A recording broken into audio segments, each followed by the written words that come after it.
Kia ora everyone. At midnight last night, two chemicals, BB something and 5F something, were banned from sale in New Zealand. They were the active ingredients in K2, a so-called synthetic cannabis that was legal until midnight. But today they've immediately been replaced by new chemicals in a product otherwise strikingly similar to K2. Now, this isn't moral panic by us. It's much more rational than that. We don't know what's in these products. We don't know what harm it potentially does, and we don't greatly trust the people making them.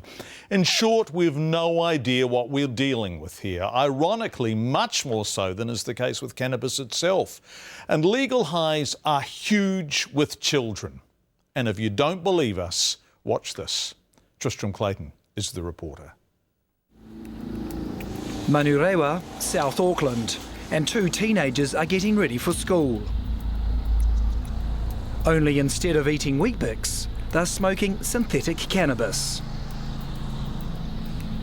The pictures are shocking and upsetting, but tragically they're not uncommon. Yesterday, our cameraman caught the same boys smoking in the same spot. After a few minutes, they're met by an older man who's just left the legal drug shop, High Zone. They walk off together around the corner. Similar scenes are repeated throughout the day. As parents and children leave the healthcare clinic next door, customers, old and young, are queuing up to buy the legal high.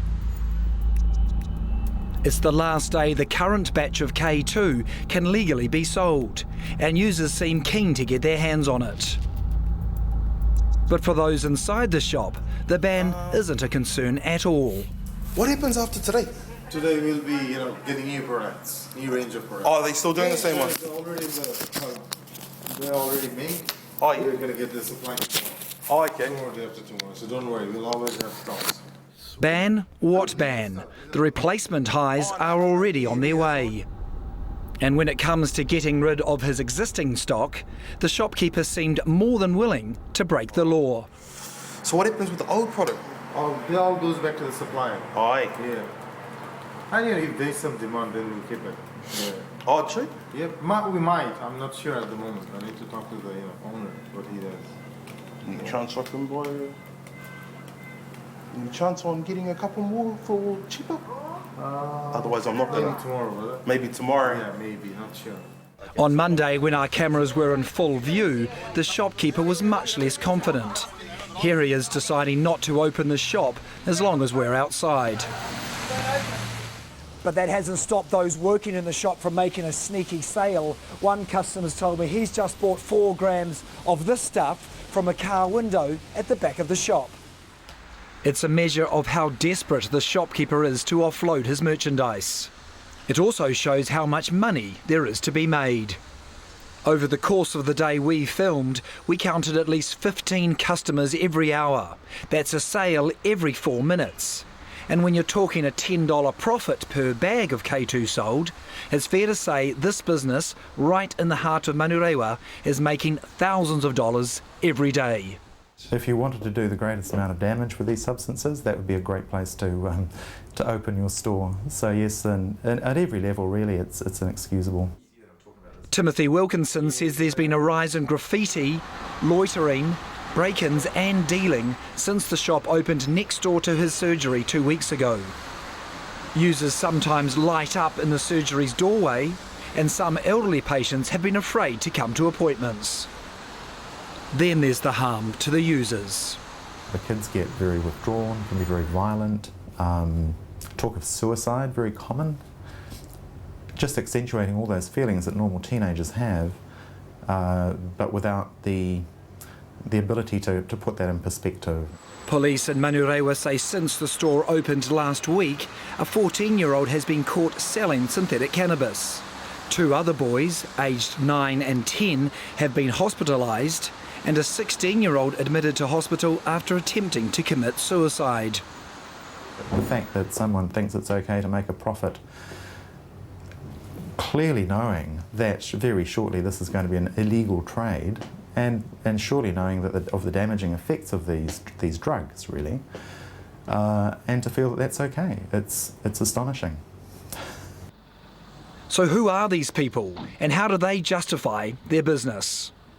I'm Tristan from Campbell Live, TV3's Campbell Live program. I'm just working here. Yeah, are you aware that drugs that you are selling are being given to kids in school uniform right outside your shop? No way. We just check for ID. See here. Have you ever sold to You kids? just talk to my boss. He's the right person. Can you get your boss, please? Yeah, he's here. Takes his number and just call his number. Okay. Okay. I'm just working here. This is my first day.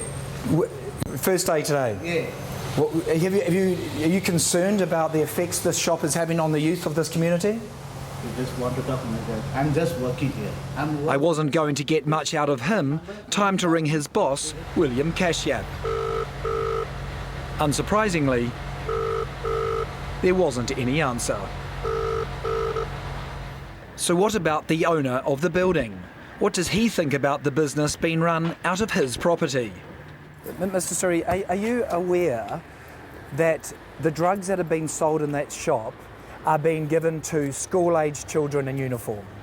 Instead of answering my question, he showed me the tenancy agreement he had with the owner of the High Zone business.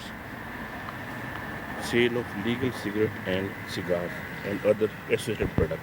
I don't know, what's happened. So are you saying the owner of the business has duped you, has fooled you into thinking they were only going to sell cigarettes and cigars? And other products. You had no idea they were going to sell this legal cannabis? I don't know, When they put the sign, then I know. Okay. Yeah. Well, now that you know they are selling it, are you going to kick them out? Are you going to kick the business out? I'm still not thinking that. This is a shop in the middle of Manurewa, next to a health clinic, outside a bus stop with children going to school. And we have evidence, we've filmed evidence of the drugs inside that shop being given to school children Why in then uniform. the council and the police not taking any action? Well, I'm sure they will. But you are the landlord. Yeah. Do you not think it's You tell me. your responsibility to kick them out? I can think about this one. Yeah.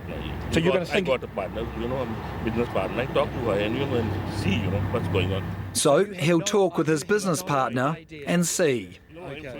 Meanwhile, outside the shop, there's more smoking. Someone who knows the family told us he's 12 years old. Welcome to the sad world of legal highs, where 12-year-olds share ciggies with their parents and kids smoke bongs on the way to school. Trish from Clayton. Reporting edited by Michael Bain. We spoke to the school those students attended. It's Alfriston College. The school told us they are outraged. The landlord has rented the shop to a synthetic cannabis supplier and they will be talking to the students and the families we filmed. We should stress those products are legal. K2 was legal until midnight and whatever has replaced it is legal.